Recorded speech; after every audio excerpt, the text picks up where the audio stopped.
उसके साथ ही साथियों हम में से उम्मीद कर रहे थे कि आज के दिन अगर यही कार्यक्रम अगर कभी यहाँ पर एक डीजे लगा देते और बकरे की अगर प्लानिंग कर लेते तो मुझे ऐसा लगता है कि पूरे गांव वाले सब इकट्ठे हो जाते और जहां जहां खबर मिलती वहां से लोग आ जाते। लेकिन कहीं न कहीं हमारा जो समाज जो है, हमारे जो लोग हैं, वो ऐसे आयोजनों में क्यों नहीं आते हैं, क्यों नहीं इंटरेस्ट लेते हैं, इस ओर सबसे बड़ी सोचने वाली बात है। साथियों, मैं आपको बताना चाहूंगा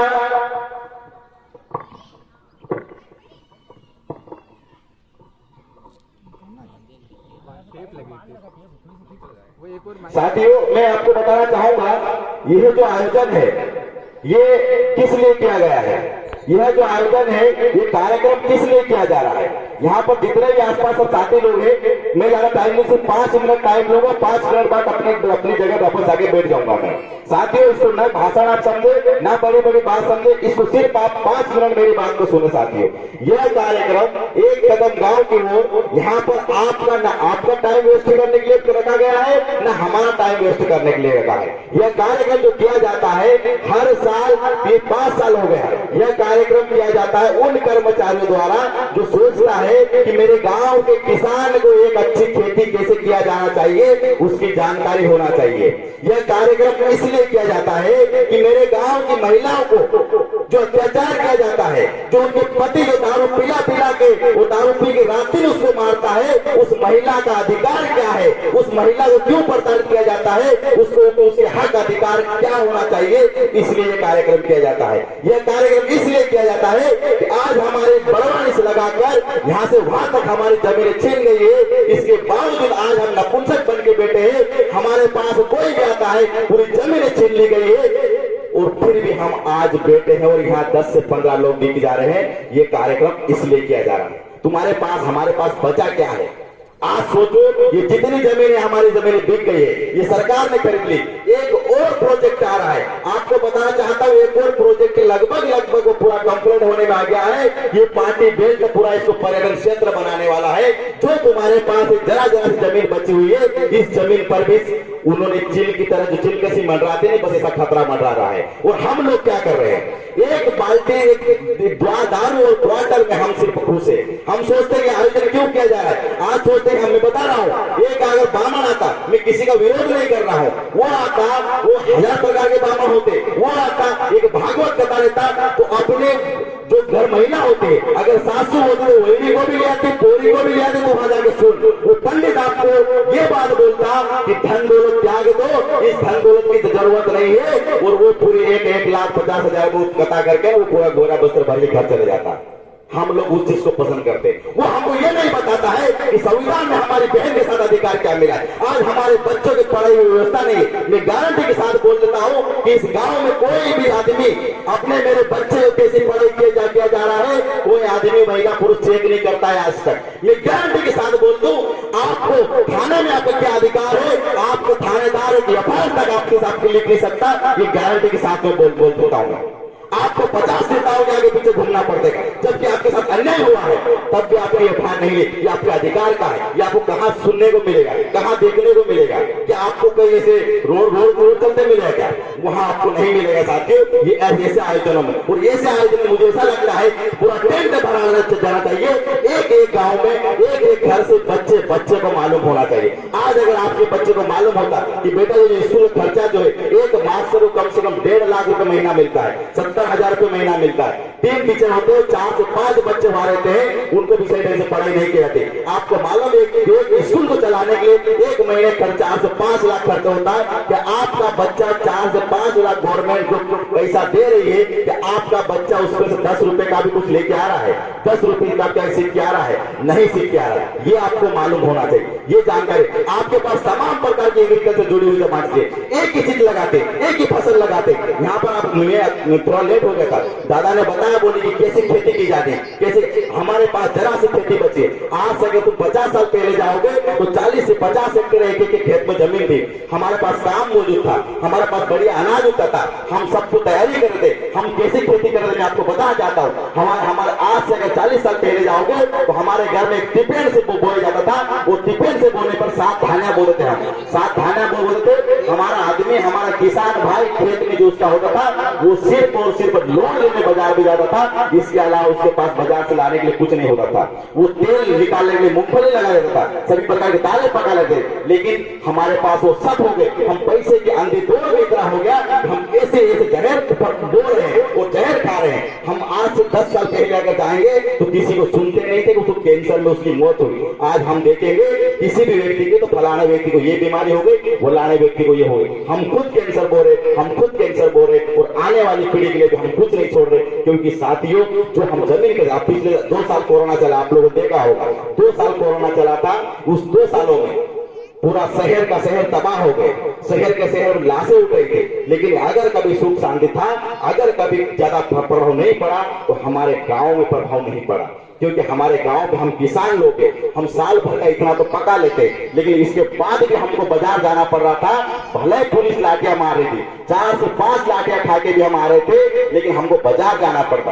आज सोचो अगर कभी यही लॉकडाउन अगर 4 साल लग रह जाता तो, आज सोचो अगर 4 साल तक अगर अकाल पड़ गया तो आपके पास क्या बचेगा।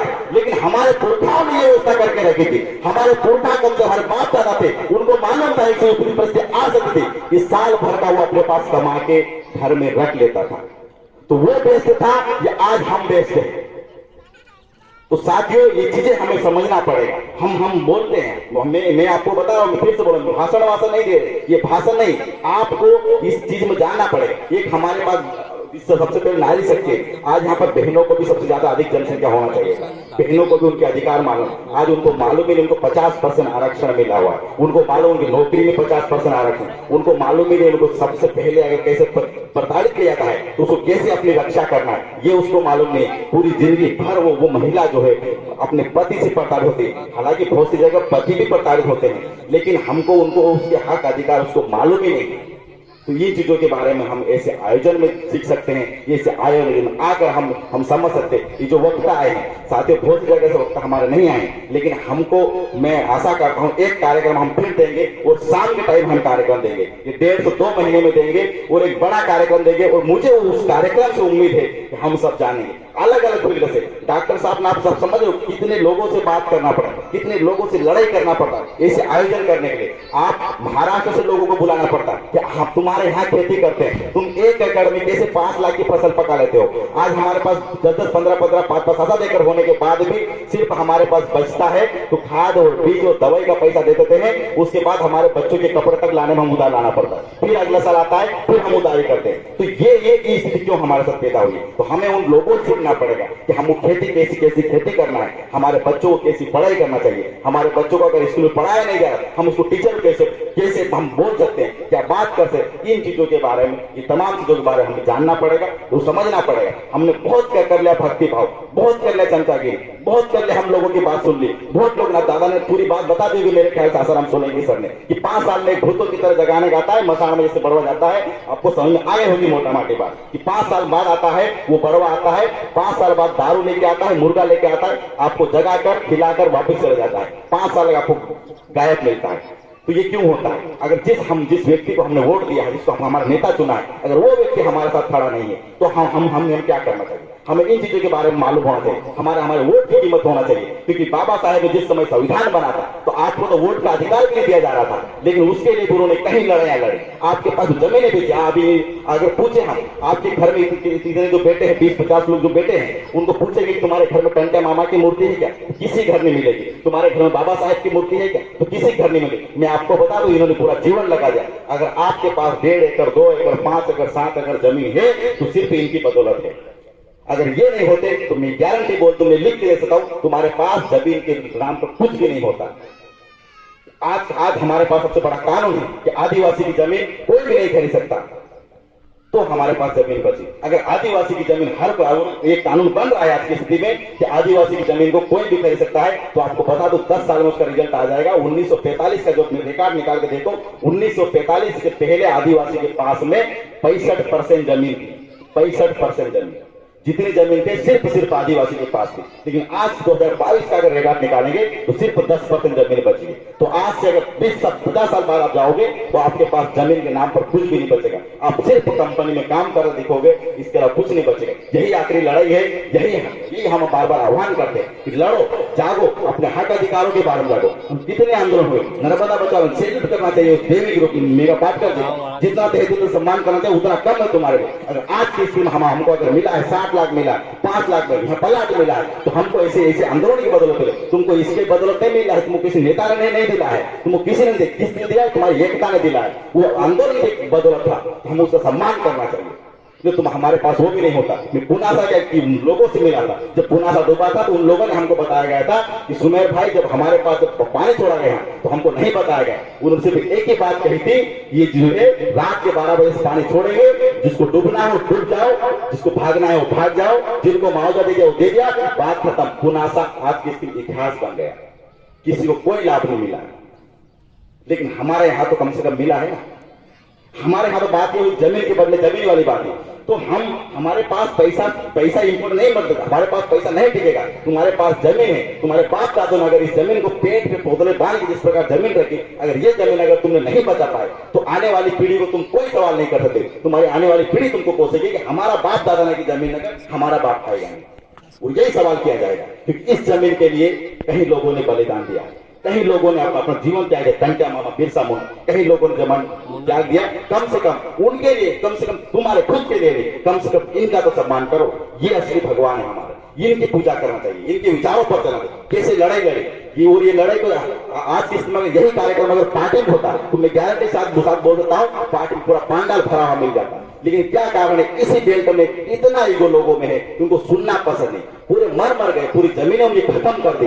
मैं सोचता हूँ बड़वानी जिले में अगर सबसे ज्यादा अन्याय हुआ है तो मैं मानता हूँ कि भौती दियासन बेल्ट इसी बेल्ट में अन्याय हुआ, इसके अलावा कहीं पर अन्याय नहीं हुआ पूरी बड़वानी जिलों में। और यही के लोग इसके बावजूद नहीं समझ रहे, उनको समझने को तैयार ही नहीं है। तो साथियों हमें समझना पड़ेगा। दादा ने बहुत सारी बात कही और मैं अगर किसी चीज को अगर भूला गया हो तो उसके लिए माफी चाहूंगा। लेकिन यहाँ